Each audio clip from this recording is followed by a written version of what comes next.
ஓம் நம சிவாய. உறவுகள் அனைவருக்கும் அன்பு வணக்கம். எல்லோரும் நலமாக இருக்க நினைக்கின்றேன்.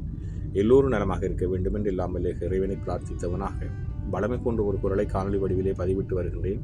அந்த வகையிலே இன்றைய தினம் நாங்கள் காண்க இருக்கின்ற குரல் 1330 குரலிலே 462வது குரலாக அமைய இருக்கின்றது. நல்லொரு குரலாகவும் நல்லொரு உரையாகவும் அமைய இருக்கின்றது. பார்ப்போமாக இருந்தால், தெரிந்த இனத்தோடு தேர்ந்தெண்ணி செய்வார்க்கு அரும்பொருள் யாதொன்றும் இல்லை. தேர்ந்த இனத்தோடு தேர்ந்தெண்ணி செய்வார்க்கு கரும்பொருள் யாதொன்றும் இல்லை என்பதாக அமைந்திருக்கின்றது.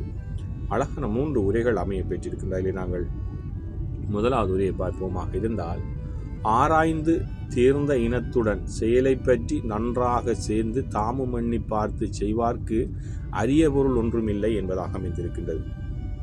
அதாவது, நாங்கள் ஒரு செயலை செய்ய போகின்றோமாக இருந்தால், நாங்கள் சேருகின்ற நண்பர்களோடு அல்லது நாங்கள் இருக்கின்ற நிர்வாகத்தோடு நாங்கள் இருக்கின்ற இனத்தோடு சேர்ந்து கலந்து ஆராய்ந்து சரியான தீர்மானம் எடுத்து நாங்களும் சரியாக சிந்தித்து செய்வோமாக இருந்தால் அரிய பொருள் ஆற்ற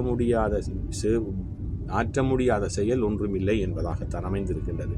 ஆராய்ந்து தேர்ந்த இனத்துடன் செயலை பற்றி நன்றாக தேர்ந்து தாமும் எண்ணி பார்த்து செய்கின்றவருக்கு அரிய பொருள் ஒன்றுமில்லை என்பதாக அமைந்திருக்கின்றது.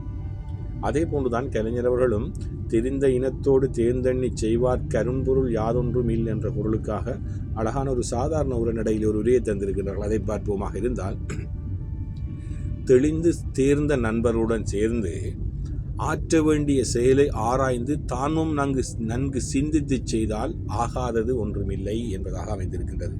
உரைநடை வித்தியாசமாக இருந்தால் கருத்து ஒன்றாகத்தான் அமைந்திருக்கின்றது. அதாவது, நாங்கள் தெரிந்தெடுத்த நண்பருடன் உறவுகளுடன் இனத்துடன் நாங்கள் ஒரு செயலை செய்ய போகின்றோமாக இருந்தால் எல்லோரும் கலந்து ஆலோசித்து சரியான ஒரு தீர்மானம் எடுப்பதோடு நாங்களும் அதை பற்றி சிந்தித்து ஒரு செயலை ஆற்றுவோமாக இருந்தால் முடியாதது ஆகாதது வெற்றி பெறாதது ஒன்றுமில்லை என்பதாகத்தான் அவருடைய உரையும் அமைந்திருக்கின்றது.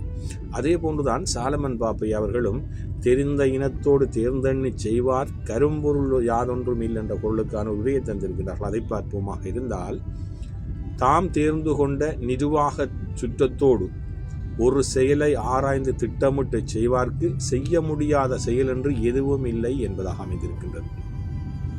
சொல்லுவார்கள், ஒரு கை தட்டினால் ஓசை வராது, 2 கையும் சேர்ந்து தட்டினால் தான் ஓசை வரும் என்று சொல்வார்கள். அதைத்தான் இது அழகாக சொல்லியிருக்கின்றது.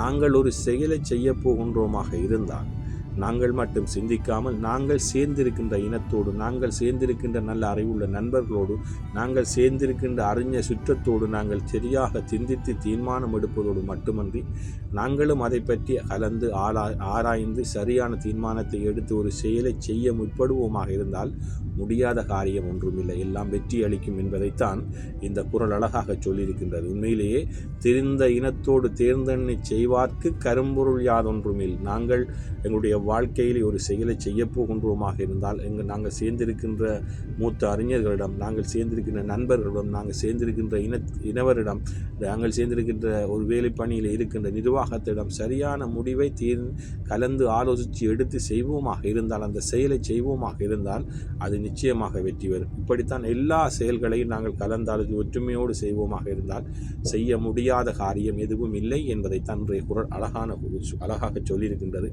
அழகான குறளாகவும் அழகான உரைகளாகவும் அமைந்திருக்கின்றது. தெரிந்த இனத்தோடு தேர்ந்தெண்ணி செய்வார் கரும்பொருள் யாதொன்றுமில். ஓம் நம சிவாய. நன்றி, வணக்கம். அடுத்த குறளை சந்திக்கலாம்.